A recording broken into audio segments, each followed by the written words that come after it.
linebacker? They got pushed around up front in Buffalo. Was that an aberration? Are P.J. Locke and Brandon Jones ever going to be great safeties, or are they just adequate safeties? And is Riley Moss the right guy to be opposite Pat Surtain? That's just some of the questions off the top of my head that need to be answered. That sure as heck doesn't sound like a team that's close, that's ready to go in and beat the back-to-back defending champs. I mean, I'm all for confidence. I'm all for swagger. I'm all for Bill McCartney putting Nebraska in red on the schedule and saying, hey, we're going to go compete with them. But there's a fine line between confident and delusional, and thinking you're going to go beat the back-to-back defending champs in Arrowhead in the playoffs when you just lost 31-7 makes me wonder what side of the fence Sean Payton's on that one. All right, well, let's give the listeners some context. Here was, I assume, one of the answers that's got you all fired up. This was George Payton on how they're going to approach free agency now that they have more cap this year and a big chunk of the Russell Wilson money is off the books. I think we'll be measured. I mean, I thought it worked out for us last year. We were very measured. We picked our spots. We were very strategic. It worked out. I just don't think you can't go crazy every year. The first year here, we wanted to set the tone, and I talked about it with the O-line and the Zach Allens of the world.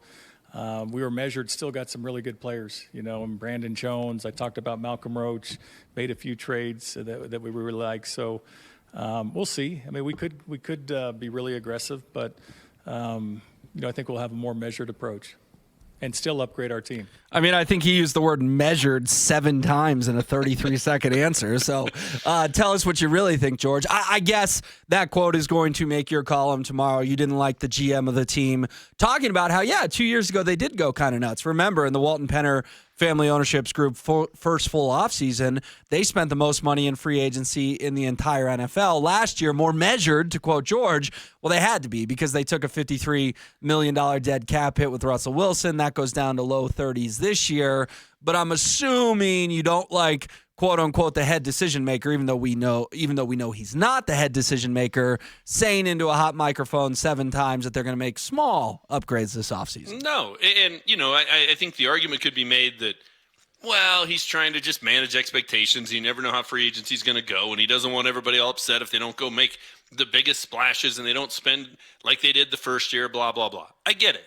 But he told us this last year, and then that's exactly what they did. So we have a track record of George Payton in the post-season press conference telling us exactly what their approach is going to be for free agency.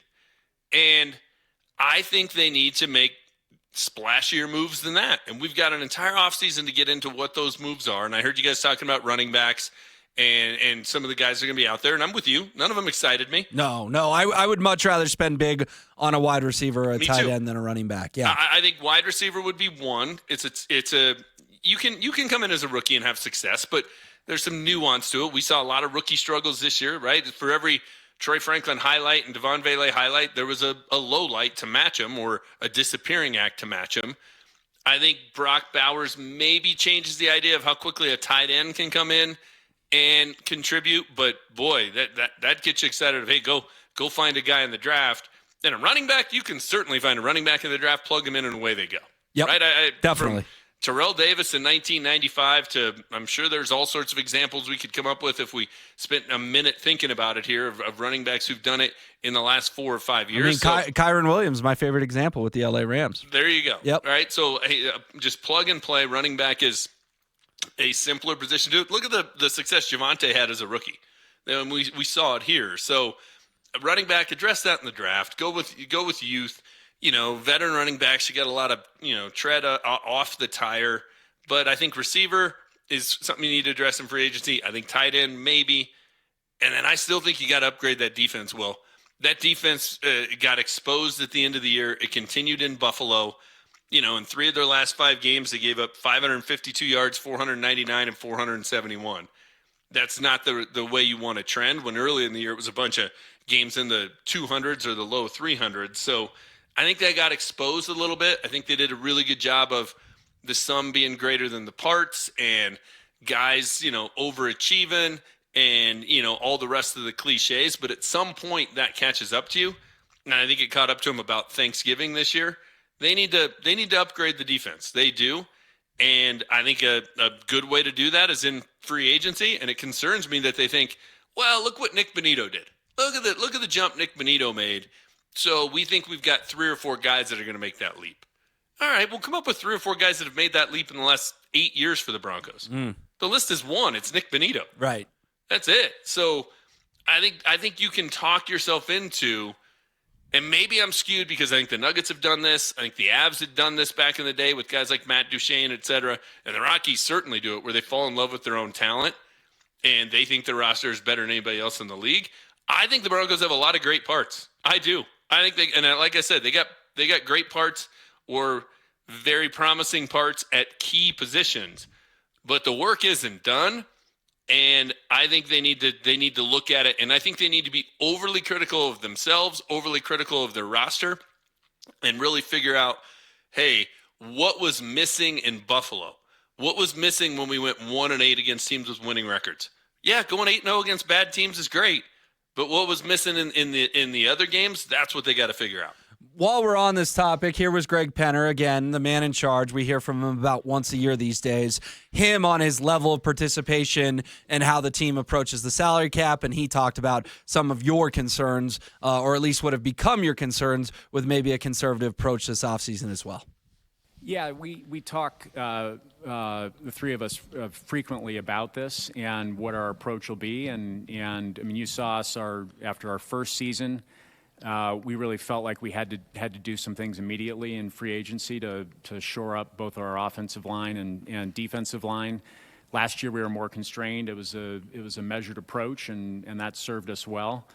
As we go into this off season, it's a different situation again, and we're going to have a little more cap space. Our needs are different. You know, we have a young nucleus and a great quarterback to build around, and we haven't set yet what our approach to free agency will be, but if it's appropriate, we'll be aggressive, but I'm not sure that we'll need to do that. All right, but the last 7 seconds, other than but I'm not sure we'll need to do that, maybe makes you feel a little better, makes me feel a little better. George is saying we're going to be measured. Greg did use the word measured, but he also told us we haven't set our approach to free agency yet. So maybe, James, that can make your glass a little more half full on this Wednesday night. Maybe. And look, part of it is who's available. You know, like, I don't think you want to go out and overspend on guys who aren't a fit for your culture. And a lot of times in free agency, there's a reason why teams are letting them go. And you got to figure out what that is. Is it they're bad in the locker room? Is it they're aging? Is it, hey, they got young players behind them and you can't spend big at every position, so they've decided to go cheap at insert position here? I don't know. So that's part of what you got to figure out. But man, if you look at it and there's a inside linebacker that can really help this team, there's a corner that you can put opposite Pat Surtain that's an upgrade from Riley Moss. There's an impact safety. There's a wide receiver, whatever. All these positions that they need to upgrade, and they don't have character issues, and they don't have, hey, they're in their early 30s and they don't have much left, then I think you got to go out there, and that's why you have one of the benefits of having the richest owner in football. You can just go outbid everybody. You got cap space and you got cash. I don't know what else you need to be aggressive other than those two things. And you got a 10-7 football team that just made the playoffs that you want to build upon. I do think there was something he said that was alarming. I think they've convinced themselves they have a great quarterback. And I think they got a guy who looked really good against bad teams and a guy who looked pretty mediocre against good teams. That's what they got. I mean, against bad teams, he threw 20 touchdowns and 5 picks. Against good teams, he threw 9 and 7. That's what it was.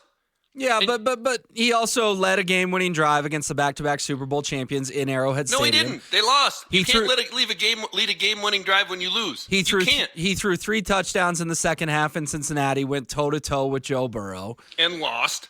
But again, James, he exited the field in Kansas City, much like Josh Allen did with 13 seconds left and never got to touch the ball the rest of the game. If you're comparing Josh Allen's performance in the playoffs to what Bo Nix did, Bo Nix scored 14 points. I'm not comparing. I'm telling you that I'm talking about the infamous game a few years ago in the playoffs when Josh Allen did what he did, left the field with 13 seconds left, had the lead, never got to touch the football again, lost.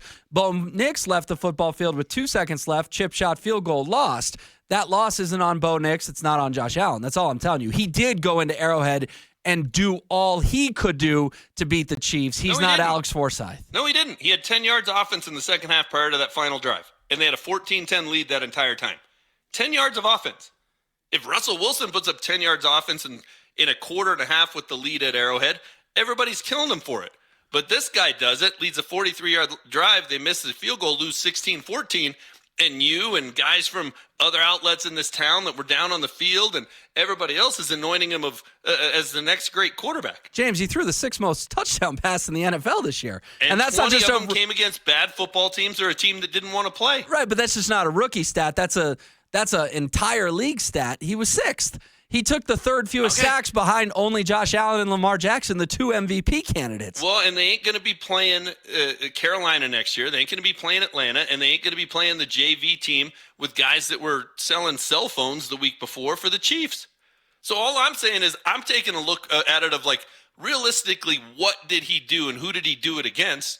And then there's the Kool-Aid crowd who just wants to act like 13 of 22 for 144 yards and a disappearing act after the first drive in Buffalo didn't happen. I mean, all we want to talk about is the drops. I posted it today. The throw to Cortland Sutton's high and late. The throw to Troy Franklin's high. It's high and early. And the throw to Devon Vele that's a quote-unquote drop is a terrible throw. It's an awful throw. It's short and at his feet. But it's just a total free pass. We're so desperate for a good quarterback in this town that we're all the Little League mom keeping the scorebook, and then we're just telling everybody that little Johnny's hitting 875. No, he's not. He's grounding the ball to second baseman half the time, and the guy's bobbling the baseball. But again, we heard from the 3 decision makers down there today, and all 3 of them made it abundantly clear they have their quarterback of the future, and he's going to be their quarterback of the future. And I think 99% of the fan base thinks he's going to be the quarterback of the future and is excited about Bo Nix growing and developing in this system. That's my concern.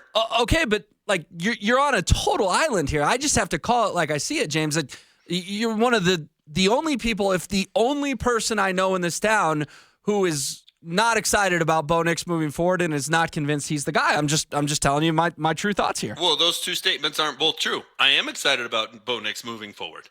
But am I convinced he's the guy? No.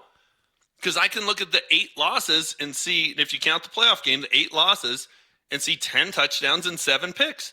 That's pretty freaking mediocre. And I can look at when they played the NFC South, the Raiders twice, the Jets, the Browns, the Colts, and the JV team from the Chiefs and see 20 touchdowns and 5 picks. And I can look at those and go, well, these 2 groups are so drastically different. 20 and 5 versus 10 and 8 or 10 and 7. It's just night and day. And so against bad teams, he flourished. He looked great, really good. Against good teams, he struggled. He's also a rookie, dude. He's a rookie. Which one's the real Bo Nix? So next year we're gonna he's a second year guy. And then I had to do a show today with got to do a show today with our buddy Arn Anderson from Fox 31, and here we go again with he doesn't have any weapons around him. He's got a hell of a lot more weapons than Russell Wilson had. It's just the excuses for this you just told me about how drive me crazy. All Cortland Sutton and Marvin Mims did was only have a couple 100-yard games each, and they need to upgrade at receiver. So you just contradicted yourself in the last 10 minutes. No, I didn't. I don't. Just like last year when I said it's hard to soar like an eagle when you're flying with turkeys about Russ, and nobody wanted to, admit that was the case, and we just wanted to rip the fact that he has a store at DIA. Now that's the excuse that everybody's using for Bo Nix, and I'm like, well, yeah, nothing's changed. He doesn't have enough weapons around him, but we can't use that excuse for one guy and not another guy, but we do because we say, well, he's a rookie. Okay, well, to me, when you're playing in the playoffs, you're not a rookie at that point. C.J. Stroud didn't get that benefit of the doubt last year. A lot of guys don't get that benefit of the doubt once they're in the postseason, and he wasn't good against Buffalo. They scored 7 points. But James, real quick, Russell Wilson just lost 5 games in 30 days. He may never play in the NFL again. He was the least of the Steelers' problem in their playoff game. He was 20 of 27. I mean, look up his numbers. He was down 21-0 at halftime. They never had a chance. Like I don't take into account his garbage time numbers. Like at what point is can we turn? You don't. But you take into account what Bo Nix did against a bunch of guys who were selling cell phones against the Chiefs. No, I take into account him throwing 3 touchdowns in the second half in Cincinnati in a de facto playoff game and going toe-to-toe with Joe Burrow. Like, at what point can we let the Russell Wilson thing go, I guess is my question to you. I was just using it as an example of how we move the goalpost. We move the goalpost. We criticize one guy and don't give him the same quote-unquote excuses, and we use those excuses for the other guy. And to me, I'm not, and I'm the Bo Nix hater because I use the same standard for everybody.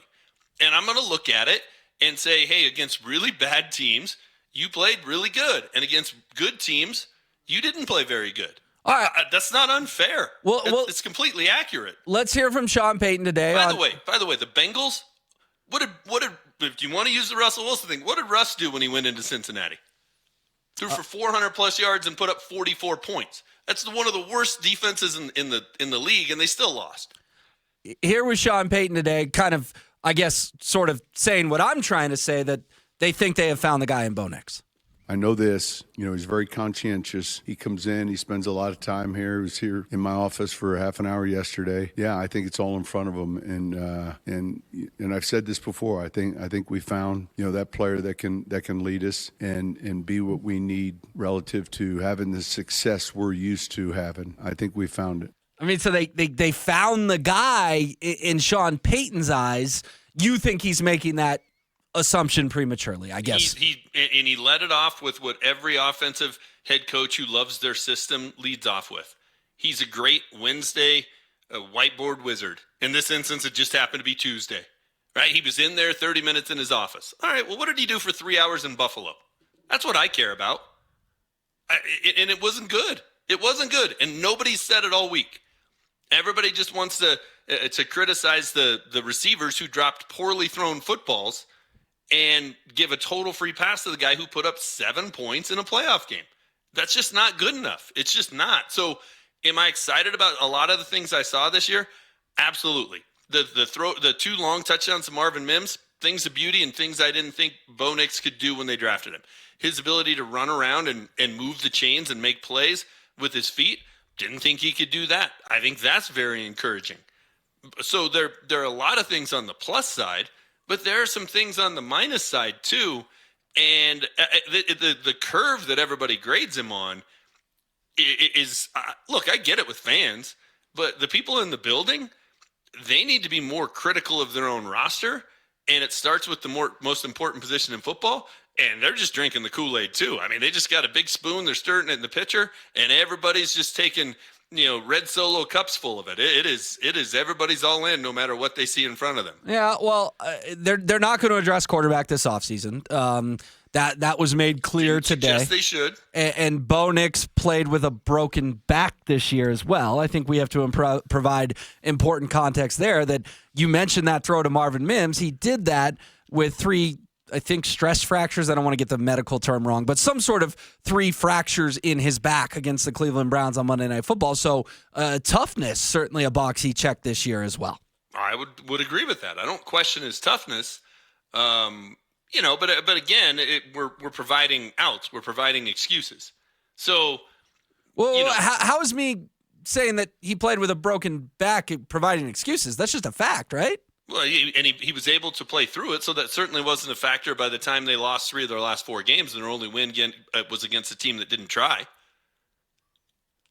They didn't lose to the Chargers or the Bengals because of Bo Nix, James.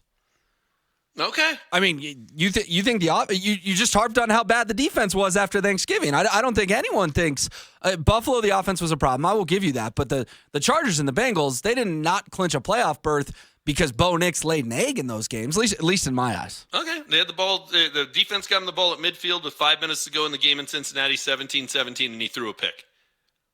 But that didn't happen because he threw up a pseudo Hail Mary to Marvin Mims, and they tied the game and went to overtime. He had the ball 3 times in overtime, didn't put up a point. Missed 2 wide open receivers on 2 third downs in overtime. These things did happen. So to say they didn't lose that game because of Bo Nix, I just think is factually inaccurate. Well, they would have never been in it without Nix, is my point. Without the beautiful touchdown to Sutton and the 2 beautiful touchdowns to Mims as well. That would have been a blowout too. So maybe that would have made your point more if we had come in and said, yeah, they lost to the Bengals 24-3 because they couldn't do anything. Well, they could do anything. They put up 21 points in that second half, and then Sean Payton held up 2 fingers and changed his mind. So, okay, but you just made my point. I'm saying there's a lot of things that are on the pro side of things, and there's a lot of things on the con side of things. But what happens is all anybody talks about with the Bengals game is the 3 touchdown throws and the one of which was the long ball to Mims, and the fact that it wasn't Bo Nix's fault, and nobody talks about the things on the cons list. That's my issue with it. I will freely admit the touchdown throw to Marvin Mims in Cincinnati, the first one was a beauty. The second one, he did a great job of buying time and giving his receiver a chance.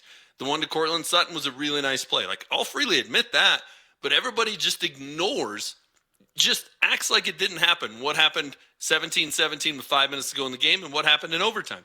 And because I'm willing to point out both sides of the ledger, it's the, well, you're the hater. I think it's just not a prudent move by this organization to not look at both sides of the ledger. They're not going to address quarterback this year. I get it. But you know what they ought to do? Address getting the guy some help, because we saw that Buffalo, we can agree on. He ain't good enough at this point to carry this team on his back. He's just not. I guess I'm just surprised that when we get to hear from these guys for an hour today, your biggest takeaway is that there was a vote of confidence in Bo Nix. That caught me off guard, James, if I'm just telling it like I feel. My biggest concern was that they think they're close and that they're going to be measured during free agency in this offseason. And that tells me they think they've got a lot more answers than they do.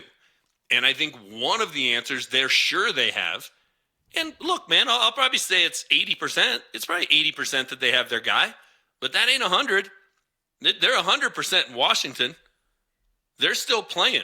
They went on the road and won a playoff game. Yeah, against a team the Broncos went on the road and beat with Bo Nix as well. Okay, because week 3 is just like wild card weekend. Totally the same pressure. Chris Godwin played in that game. He wasn't out there against the Commanders. Yeah, because that makes a big difference of what the quarterbacks do is what the receiver does. Well, he's the second best free agent wide receiver this offseason. Listen, I'll be on my island, and you can be there and have all the company in the world with people who just absolutely refuse to look at anything that might be a slight negative with Bo Nix.